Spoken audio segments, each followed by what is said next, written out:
ciertamente estoy muy complacido de estar acá. Yo diría que es el primer experimento en torno a la verdad. Efectivamente, con el padre de Luke, le pedí el favor que presidiera la reunión. En la fecha que usted citó, junté o ayudé o propicié o por lo menos terminó dándose la reunión de las directivas de la SAUC. Estaban estos dos señores que vienen hoy, el alemán también, y otros, con representantes del secretariado de las FARC. En ese momento no se habían convertido en partido político. Y fue realmente impresionante, impresionante. Ojalá pudieran repetir algunos de ellos lo que mencionaron allí, que nunca trascendió. Parte del problema en este país es que las cosas suceden, pero no trascienden. Y lo señalo porque, por ejemplo, dice uno de ellos allá, no sé si fue Diego Vecino, la diferencia entre ustedes, señores de las FARC, es que ustedes pactaron con el enemigo y nosotros pactamos con el amigo. Realmente impresionante como declaración. Yo diría que más que impresionante, es espeluznante. El país tiene que conocer qué sucedió. El país tiene que conocer quién fue quién hizo qué lo motivó, en función de qué, cuándo, porque no podemos seguir en las tinieblas. Las cosas no se dan gratuitamente. El país está muy polarizado. ¿Por qué? ¿Qué lo polariza? El hecho de que el presidente Santos es bajito. Y no es que el presidente Santos, no sé, que se hace flor. ¿Eso qué tiene que ver con las muertes? Sarkozy, presidente de Francia, es más chiquito. Se pone unos tacones y se para en una plataforma para poder ver a Putin en la oreja, que no pasa de los 69. Entonces, esas situaciones ridículas hay que dejarlas a un lado. El país está ansioso de conocer la verdad. Yo quiero llamar la atención de este grupo que está aquí, porque ustedes son los primeros que tienen que salir. Ojalá, yo invoco a que ustedes procedan con solidaridad ciudadana y colombiana, tal como la séptima papeleta en otra época, a mover a todas las facultades de todas las universidades de Colombia para que griten verdad, verdad, verdad ya, verdad ya. Porque sin verdad no hay historia. Aquí la historia no se ha recogido. A propósito, no quiero adelantar, aunque no sé cómo se vaya a desarrollar esto, no quiero adelantar temas. Pero yo tengo aquí cartas solicitando que se me entreguen, a propósito de un trabajo que he venido haciendo desde hace 6 años, las actas de los consejos de ministros, y está prohibido. Nadie sabe qué ocurrió a nivel de consejos de ministros después del 9 de abril. Nadie sabe cómo se manejó el orden público a nivel de consejos de ministros. El artículo 29 de la Constitución del 86 decía que, por razones de orden público, el Consejo de Ministros podía detener, por orden del Consejo de Ministros, a quien fuera. A quien fuera. Sin que mediara la justicia, simplemente detenciones de carácter político. No hay acceso a eso. no sabemos por qué se actúa como se actúa. Mañana voy a asistir a una reunión de víctimas con las FARC, víctimas del Club de Nopal. Y obviamente rechazaron, condenaron, reprobaron la bomba de las FARC. Yo no estaba en el país. Una atrocidad. Ya pasaron 15 años. Y el dolor que siempre está allí lleva a cuestionar, después del llanto, después del reproche y la condena, el por qué se dio. El por qué se dio. Hay que averiguar qué sucedió, quiénes iban al club, qué se hacía en el club. No significa que se justifique, pero ¿cómo y por qué se convirtió un club social en objetivo militar? Hay que comenzar a establecer la realidad de las cosas. ¿Quién era el ministro o la ministra de Defensa o del Interior? ¿Qué acontecía? Eso es un solo aspecto.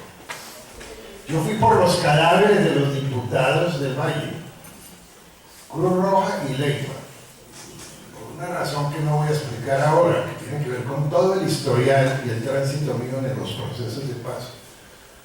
Entonces dijeron, Cruz Roja y Leiva, ya fui a dar. Tengo el cuaderno de acta de levantamiento, porque me iban dictando tantos metros de profundidad, si hay yo de medio lado, impactos no sé dónde. Y uno se pregunta, ¿por qué? ¿En dónde estaban? ¿En dónde estaban esos cadáveres? ¿Qué aconteció? ¿En dónde está la viuda del policía que mataron en el momento de la toma no fue una toma, de la presencia de los guerrilleros en la Asamblea Departamental? ¿Cómo se llama la viuda y los deudos del guardaespaldas de Álvaro Gómez Hurtado en el acto en que lo secuestran? Porque la atrocidad no es solamente el secuestro. ¿En dónde está el niño hijo de ese señor? ¿Qué pasó con José Raquel Mercado? José Raquel Mercado, los mayores saben quién es. Los estudiantes no creo que tengan idea. La Confederación Obrera más importante de Colombia tenía un presidente, se llamaba José Raquel Mercado. Lo tomaron, lo juzgaron, lo mataron y lo botaron en una calle de Bogotá. ¿Por qué? Delito de lesa humanidad. ¿Se amnistió a aquellos que incurrieron en ese delito de lesa humanidad? ¿Contaron la verdad? ¿Repararon? No. Palacio de Justicia. Ustedes seguramente que están interesados en el tema, o si no, no estarían acá. Deben recordar que hace pocos meses, no más, se dijo que el cadáver que estaba en la tumba tal no era el que se pensaba, sino que correspondía a alguien diferente. Y resulta que ese alguien diferente supuestamente para la familia estaba desaparecido, apareció. Pero ¿en dónde está el otro? Eso hay que conocerse, tiene que saberse exactamente qué sucedió. Porque llega un momento en que la responsabilidad recae sobre quien no ha actuado, sobre quien no tiene nada que hacer, porque simplemente no participó. Y muchos de esos odios que ustedes ven hoy, a todos los niveles, particularmente a nivel político, corresponden a una cantidad de factores, entre ellos el miedo, porque el destape va a ser muy grande. Por eso yo le doy mucha importancia a la reunión del día de hoy, porque este es un tema que esto de hoy hay que convertirlo en un experimento. Ojalá ustedes pregunten. Ojalá ustedes pregunten. Porque además la comisión de la verdad, sobre la que tengo aquí algunos puntos para que ustedes comprendan de qué se trata y cómo funciona, tiene la obligación de actuar en las regiones, de promover reuniones como estas. Este es el anticipo.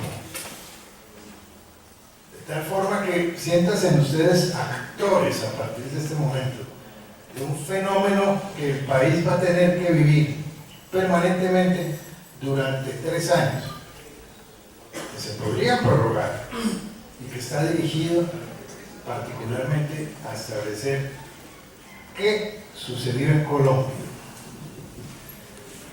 Yo tengo alguna experiencia en reuniones como estas. La verdad es que trato de mantenerme un poco en reserva, no doy muchas declaraciones de vez en cuando hay un hecho fundamental, como trascendió que había estado en compañía del doctor Iván Cepeda en Quito. Ayer alguien me preguntaba de los medios: ¿llega usted de Quito? Le dije, no, eso fue hace 15 días, pero la noticia llega tarde. Entonces, y no es la única vez, hemos estado varias veces. Pero ustedes comprenden para actuar en estas actividades hay que mantener silencio, hay que ser reservados y demás. Pero llega un momento en que todo tiene que aflorar. Pero déjenme decirles lo siguiente: la Justicia Especial para la Paz, denominada EPA, no es sino una unidad de un complejo, de una amarre, se llama justicia, verdad, reparación y no repetición. Yo sí entré a los diálogos de La Habana, pero no invitado por el gobierno. La verdad es que el gobierno montó su equipo. Yo llego después, porque conocí mucho a Manuel Marulanda Vélez y a Jacobo Arenas. Pertenecía a lo que Betancourt denominó la Comisión de Verificación. Me integró en representación del Partido Conservador, del cual yo venía de ser su presidente del directorio. Al terminar ese mandato, me dijo: vaya, entre usted en representación del Partido Conservador, y me puse a verificar. Cuando me señalaban, hay un hecho allí en tal sitio, hay otro hecho allí en desarrollo de los acuerdos de la OIV. Yo encontraba atrocidades que había que informar, y algunos, dependiendo del lado, me decían: Leiva, ¿usted cómo va a poner eso? Le dije: no, es que yo eso fue lo que podía hacer. Y vi que la cosa no era fácil, hasta que el doctor Otto Morales Benítez, que ustedes, algunos deben recordar, muy cercano al doctor Carlos Lleras Restrepo, presidente de toda esa organización de la paz, dijo: yo me voy porque hay enemigos agazapados de la paz. Es decir, la paz siempre ha tenido enemigos. Y por múltiples razones se dañan los negocios. ¿Es que ustedes no creen que hay comisionistas en las ventas de las armas? La paz implica vigilar las regiones a donde el Estado nunca ha llegado, implica descubrir problemas, chanchullos. La paz tiene unas implicaciones profundas. Con esto que les estoy explicando a ustedes, no es una gabela que se le dé en un proceso de paz al alzado en armas o al miembro de la fuerza pública que pudo haber causado un desmán, o a los paramilitares. No es una gabela a ellos, es una gabela al país, porque debajo de la cobija de la guerra está el sembradío de todas las porquerías que comienzan a destaparse. No piensen ustedes que la corrupción es Odebrecht. La corrupción está extendida debajo de la cobija de la guerra, en toda la extensión del territorio nacional. Porque había sitios a los que no se podía llegar. Funcionarios a los que no se les podía pedir que rindieran informes. Y esto en una escalera que va de abajo hacia arriba. De tal forma que la paz es mucho más que el silencio de las armas. O el darle una segunda oportunidad a muchos que combatieron, inclusive sin saber por qué. De alguna manera le estaban haciendo el mandado a otro. La paz es la recomposición del país. La paz no es la entrega de armas. Ya se han entregado muchísimas armas y sigue el problema. La paz es saber quiénes integran el Clan del Golfo. ¿Han oído ustedes hablar del Clan del Golfo? 5.500 hombres armados, conocedores que han participado. Dicen, nosotros queremos delatar. ¿Se imaginan ustedes el susto de muchos? El eje de la paz, las víctimas y la verdad. Y la verdad. Cuando yo llego a La Habana, generalmente no intervengo mucho en las cosas porque no hay nada más feo que hablar en nombre propio o adjudicarse una serie de cosas, pero eso hace parte de la verdad. Ya el gobierno, por fuera de la agenda, había establecido un mecanismo de justicia, acto legislativo número 1 del 2012, implantado a partir de unas tesis alemanas. Aquí hay abogados que levanten la mano, penalistas, las escuelas alemanas, del máximo responsable.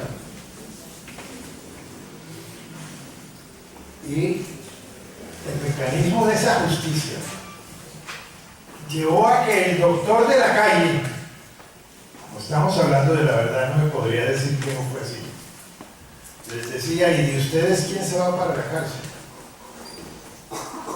De esa manera. Y Iván Márquez contestaba, ¿y de ustedes quiénes? Impresionante, porque había que aplicar ese sistema de justicia. Era el carcelazo. Carcelazo que impide decir la verdad. Carcelazo que impide la reparación, porque obviamente los abogados sabemos que entonces hay que, para la reparación, hay que irse por otra vía. Carcelazo sin la presencia de las víctimas, porque en la tradición del Código Penal las víctimas no están allí, no hacen parte. Es el Estado y el sindicato. Y la verdad es que, lo digo porque lo he reconocido, el que impone la justicia restaurativa, aquí lo tienen ustedes. Víctimas, verdad, pena restaurativa sobre la base de la verdad, o 20 años de cárcel si no hay verdad. Por eso todo el sistema, absolutamente todo el sistema, está basado en verdad, justicia, reparación y no repetición. No se menciona a la víctima, pero la verdad es para la víctima y el país. La reparación para la víctima y su comunidad, porque las comunidades también son víctimas. Si hay una masacre, lo podrían señalar los señores que llegan ahora, 20 o 30 personas. No solamente las familias son víctimas, la comunidad. Entonces aquí la visión de la justicia tiene una explicación,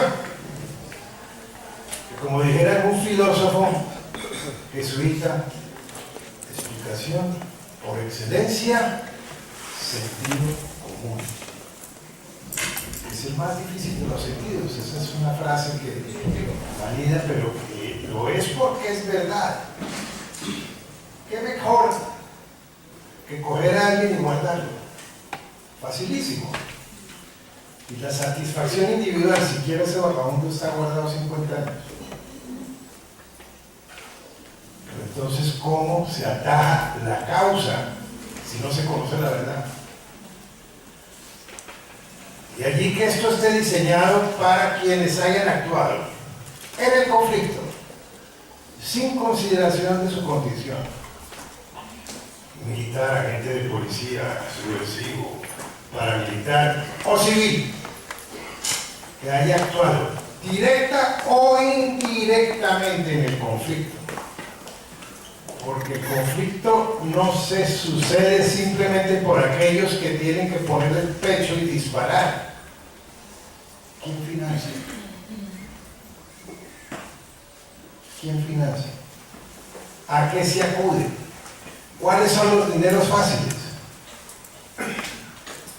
Entonces ustedes ven que por primera vez en la historia de Colombia se presenta una coyuntura que, empujada con gente como ustedes, universidades, facultades, se puede destapar esta olla podrida.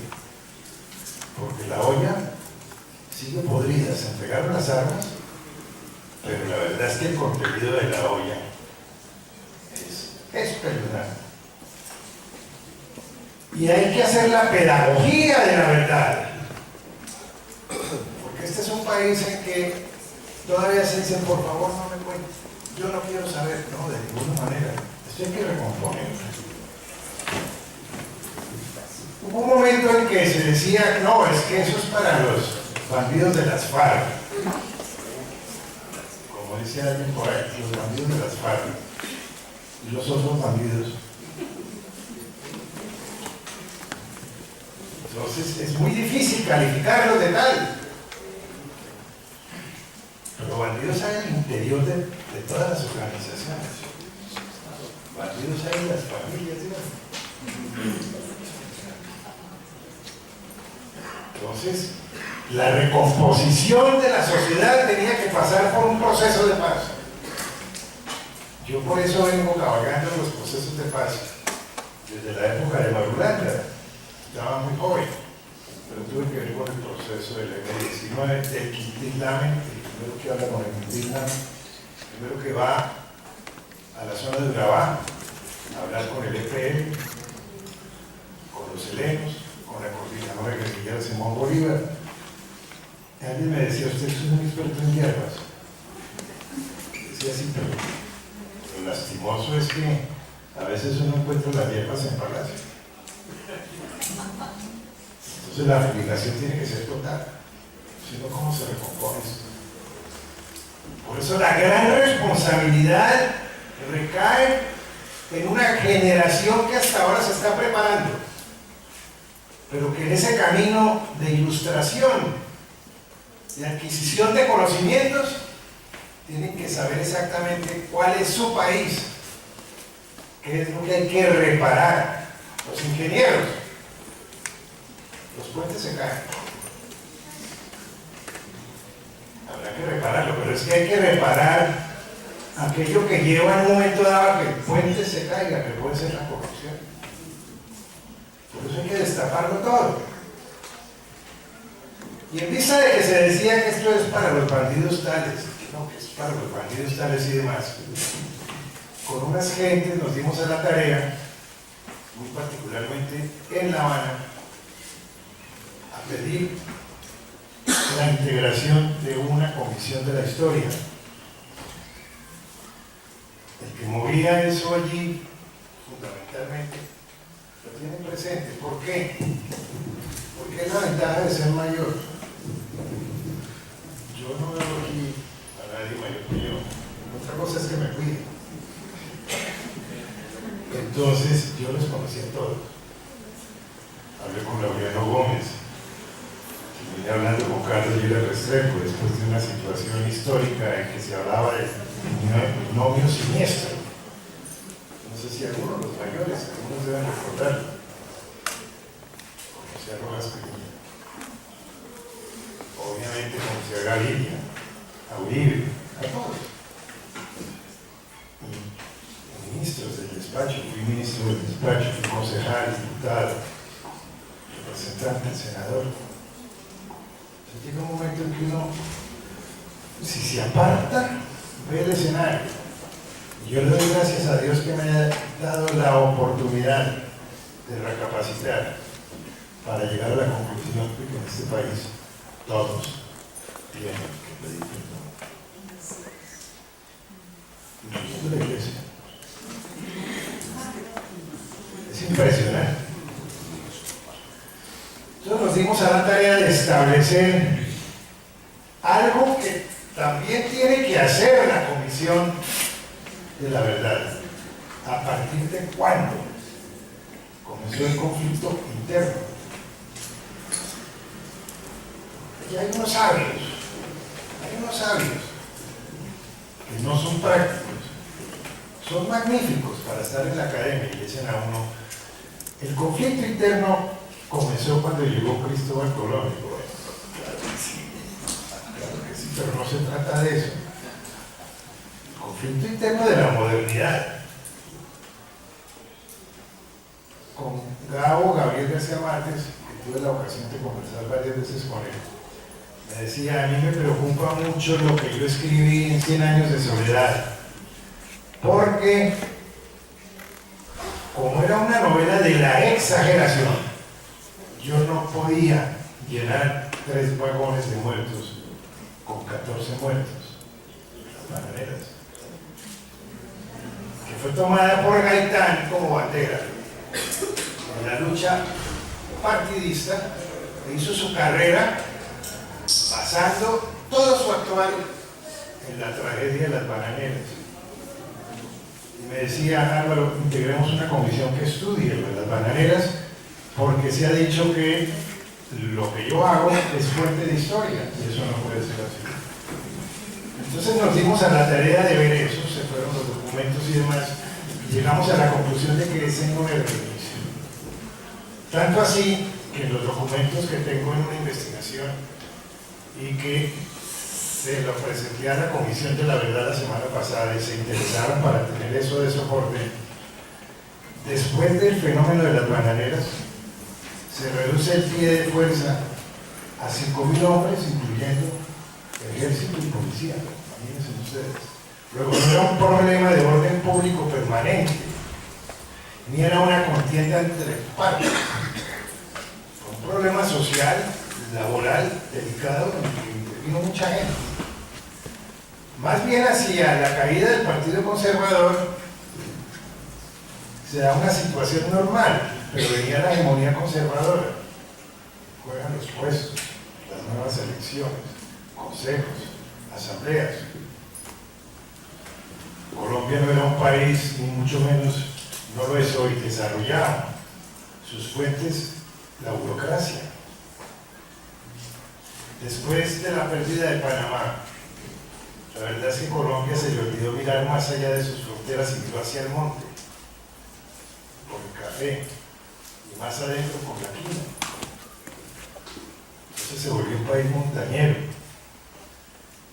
Y la gente, mano de obra, poco, las pocas obras públicas. Se volvió el botín, y de allá se desencadena la primera parte de la violencia política, violencia política. Y generalmente se habla de los años 30, y dicen, no, pero es que eso hace muchos años. Lo que ocurre es que hay un hilo conductor que desde entonces lleva el problema y la cultura del desorden público hasta nuestros días. Y así se ha encontrado una cantidad de hechos no conocidos. El número de masacres en esas épocas, no se ha hablado de masacres. Pero lo curioso es esto, que resolvimos sin juicios de valor, nada de aquello de que este es el malo y este es el bueno, dedicarnos única y exclusivamente a tomarle fotos a los periódicos, a los titulares de prensa. En aquella época, para efectos de arrancar con una visión de lo que ocurría, se recurría a los periódicos, el liberal, El Tiempo, el conservador, El Colombiano. Porque el siglo nace en 1936. Y en 1936, cuando arranca el periódico El Siglo, hay un editorial que dice, esto no puede seguir así. Las matanzas de no sé dónde, las hice cuándo. Yo me leí eso, lo hemos leído todo, sin juicios de valor, ¿no? Este tiene razón, el otro es un vagabundo, nada. Encontramos el incendio de Montería. Levante la mano los que están acá, el que sepa algo sobre el incendio de Montería. Resulta que a Montería la quemaron por razones políticas. No es divertido, lo que es divertido es lo siguiente. Entonces buscamos en los periódicos y en el Colombiano encontramos anoche el Partido Liberal quemó Montería. Y si ustedes entran hoy a Google dicen a Montería la quemaron los conservadores. Y así va continuando esa violencia hasta que hay una violencia interpartidista y asesinan a Gaitán. Es decir, la muerte de Gaitán es la culminación de la primera etapa de la violencia. Gerardo Molina se toma las emisoras, aquí tengo la voz de Gerardo Molina. Tengo el primer discurso que tengo acá de viva voz, es el de Alberto Lleras contra el golpe de Pasto. ¿Alguno de ustedes recuerda el golpe de Pasto? Una sola persona. Fíjense ustedes lo grave, porque significa que la gente no sabe por qué diablos estamos en lo que estamos. Ahí aparece la voz. Gerardo Molina, que después fue candidato a la presidencia de la República, hace unos 20 años. Se toma las emisoras y dice, ha caído el partido, no sé qué, tómese en los pueblos. En un pueblo por allá, Marulanda, se toma el pueblo. La alcaldía, convocado desde Bogotá, un campesino cualquiera. Y así en muchos sitios. Y naturalmente se integra un gobierno nacional con echandía de ministros de gobierno, preside el doctor Mariano Ospina, viene una represalia y comienza la gente a prepararse, se van, surge una guerrilla liberal, una guerrilla comunista, unos paramilitares conservadores que tienen su propio nombre, no se llaman AUC en esa época, pero son los paramilitares del gobierno conservador, de tal manera que todo lo que ha sucedido hoy es el fiel reflejo de una constante histórica de la cual nadie tiene idea. Nadie. Hasta que en 1953, después de muchos intentos de paz, Rojas Pinilla, en sus primeras demandas, abre una amnistía y se entrega a una gente. Se entrega a una gente. Y obviamente la mata. Todo lo que estoy señalando yo no lo he encontrado en los libros de historia, sino en los titulares de prensa. Ayer a las 5 de la tarde, no sé qué y tal. Después fuimos ampliando la gama de periódicos. La primera edición de Semana. Algún día invíteme, yo les saco una exposición que realmente es, y nos han felicitado aquí en el exterior, no existe. Que alguien escribió La violencia en Colombia, el libro famoso, aquí lo encuentran. Que hay una comisión de investigación, aquí lo encuentra, sin juicios de valor, para que la gente vaya abriendo. Están las noticias, los titulares, hace clic, se agranda y puede leer usted noticias del año 30, del año 45, del año 60, hasta que en ese proceso viene la desmovilización liberal, la persecución, vienen los discursos en el Congreso de uno y otro bando y se inventan la tesis, un compañero mío, de las repúblicas independientes de Marquetalia. Viene el primer pronunciamiento agrario de la guerrilla. A su vez nace el ELN. Hay una competencia por saber quién se formó primero, pero la gente recuerda es Marquetalia. Pero hay otro discurso, que es el de Víctor Mosquera Chávez, que es lo mismo pero Río Chiquito. imagino que los que tienen más noción histórica, los miembros de la fuerza pública deben conocer todas esas historias. Y viene Marquetalia. Tengo la voz de Guillermo León Valencia acá, que dice: hemos acabado con esos vagabundos.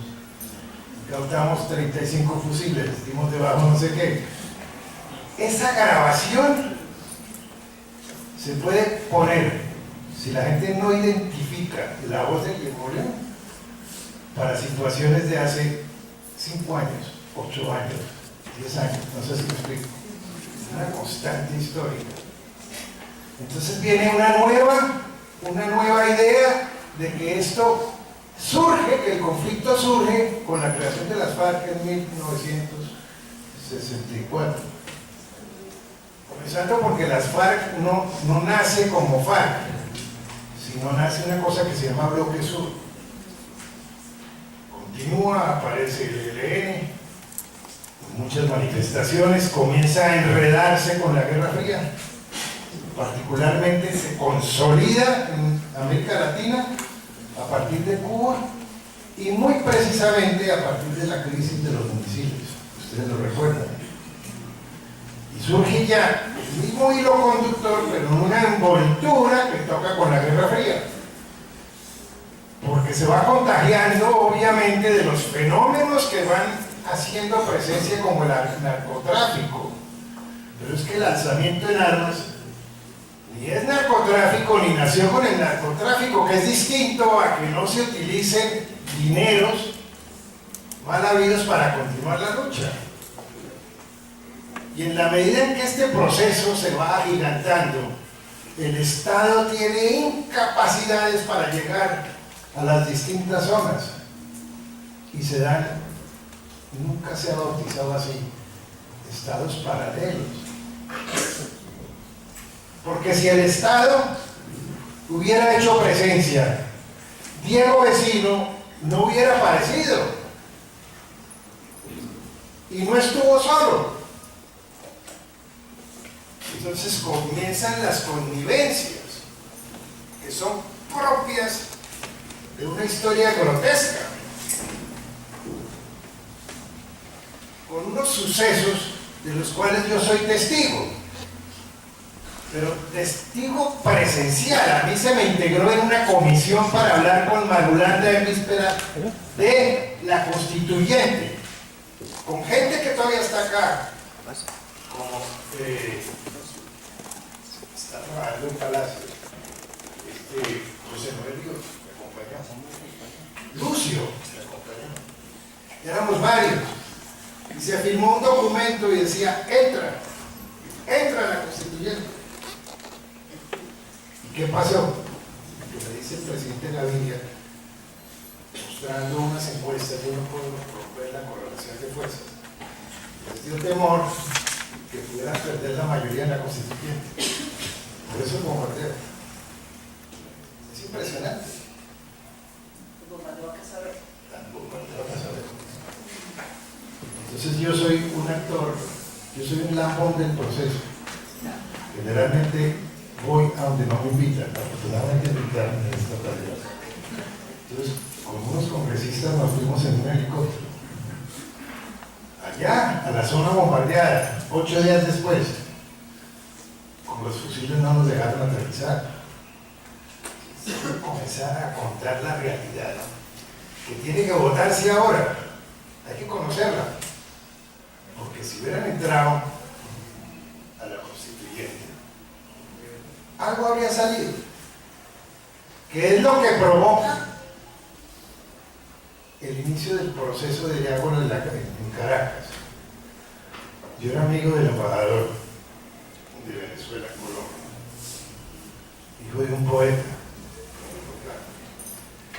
y por radioteléfono le dije a Jacobo Arenas: mire, hay un documento, y además los constituyentes metimos un artículo en la constituyente que decía, en el reglamento, que si se iniciaba un proceso de paz durante la constituyente, guerrilleros que iniciaran un proceso podían tener voceros en la constituyente.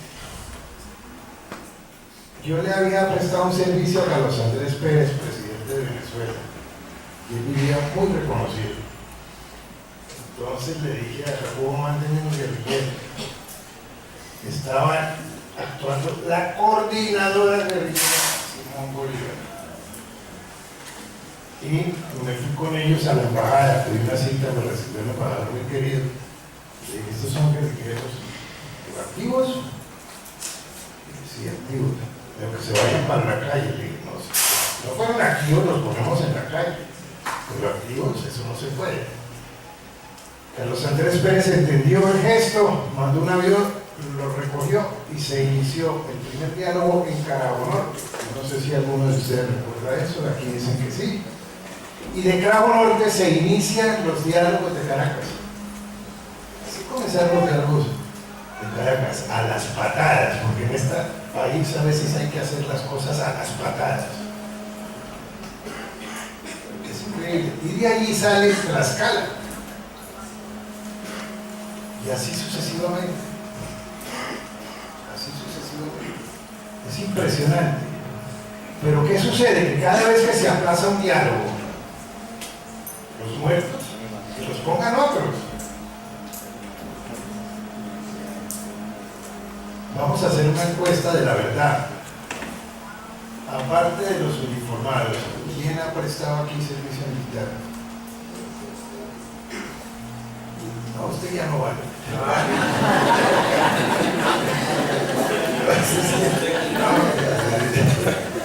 Todos tienen pie plano. O precipitan el matrimonio. ¿Cierto? Es así de claro. Que el muerto lo ponga otro. Entonces, ayer nomás me preguntaban que por qué ensayar con los helenos. Porque si no se ensaya, es que pusieron una bomba en Barranquilla. Si no se ensaya, la ponen en Cartagena, en Duitama, en Moriquirá. Los espacios no los ha podido copar el Estado. Queda gente por ahí, disidencias, comienza otra vez. Eso hay que acabarlo. Por eso los diálogos son tan importantes. Por eso los que hemos transitado todo esto llega un momento en que ponemos los pies en la tierra y decimos no más. Entonces, fíjense ustedes, 1964, FARC. Que lo de hoy no tiene nada que ver con lo anterior. Cuando se firma el primer punto en La Habana, dicen los señores de las FARC, sobre el sector agropecuario, por fin contestaron el documento guerrillero de 1964. Es decir, hay un hilo conductor que hace que el conflicto así haya tenido distintas denominaciones, sea el mismo. Frente Nacional, oh gloria inmarcesible, Laureano Gómez, Alberto Lleras, Carlos Lleras, Álvaro Gómez, Fernando Londoño y Londoño, para mencionar un hijo de la tierra que tiene estadio propio. Todos cantaron el himno nacional. Se repartieron la burocracia, no pidieron perdón, no hubo verdad, no hubo reparación. ¿Qué pasó? Introdujeron la cultura del miti-miti. Yo hacía política en un pueblo, Gama, Cundinamarca, y ganaba por unanimidad. Yo fui un jefe conservador aguerrido, uno de los que llamaron en otra época varones electorales, una capacidad de producción de votos. Y resulta que fui a Gama, me presenté, mi padre había sido jefe de Gama. Les dije, mire, la cartilla dice tantos votos, un voto liberal. ¿Por qué en el consejo hay presidente liberal, secretario liberal, no sé qué? No, doctor, era que había que jurar. Es decir, hasta nos enseñaron a jurar en vano. Es impresionante. Y la gente no se da cuenta que eso crea una cultura. Y todo es relativo. Para señalarles que entonces el conflicto no es el conflicto con las FARC. Es una cosa holística que lleva a que serenamente tengamos que concluir que el conflicto es histórico y que la paz tiene que ser con la historia. Es decir, no es la paz con los señores de las FARC ni con las APUC, sino es con la paz con la historia, porque es una historia mal relatada que ha tenido que ver con muertes, asesinatos constantes, a tal punto que la vulgarización del delito es de tal naturaleza que ni siquiera se reportan las violaciones. Mire, este celular es un celular fijo. Es el tercero en 2 meses y medio. Caminando en una de las más connotadas calles de Bogotá, a las 5:30 de la tarde, un señor con un cuchillo y una moto y un robot. Le dije, su merced, ¿qué quiere? Venga para acá, vete a la parte donde quiera. Lo reemplacé. Dije, juro no volverlo a utilizar. Y tuve una necesidad frente a un diplomático y en la calle, quien conozca Bogotá, la calle 14, no, la carrera 14 con calle 95, lo saqué para hacer una llamada, decirle que ya llegaba y pasó una ráfaga en una moto y se desapareció. Este es el tercero en 2 meses. Pero eso no es culpa de la policía. ¿Qué hace un policía todo el día viendo a ver? En el parque de la 93, 4 meses antes, en el parque de la 93, estando yo en el parque, una moto se montó en el parque, ¡pum! Aquí hay una cultura, un relativismo, porque en Colombia lo que prospera no es exportación, es la mentira, lo que se llama la posverdad. Y eso invade las campañas políticas, y eso invade el hogar, eso invade la sociedad en general. De tal manera que no podía haber normalización sin que se conociera la verdad, sin que se le diera a todos una segunda oportunidad, sin que se diera un proceso de paz. Yo siempre fui enamorado de los procesos de paz, porque yo sabía que eso se prestaba para dar saltos cuantitativos y cualitativos. Y estamos en un proceso. A mí me dicen, Rego, usted está loco, porque yo digo, estamos en un andar constituyente. Todo esto va a tener que culminar en un reordenamiento cultural, social, psicológico y normativo. Un nuevo principio, a partir de saber quiénes somos, por qué, qué sucedió, y ponerle nombres propios a la gente, porque si usted no le pone nombre propio a la gente, no le puede pedir a la gente que pida perdón. Entonces nos encontramos en ese momento, y la invitación se sucede en ese momento. En vísperas, les decía yo, de algo muy importante que va a tener lugar mañana, que es la reunión de las FARC con las víctimas del Club de Gato.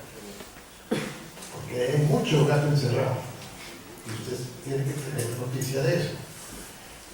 De tal manera que yo agradezco, esta es una introducción que parece más la aceleración del discurso, pero es que uno está lleno de buena rabia, enamorado de la coyuntura, de la cual ninguno de ustedes es ajeno.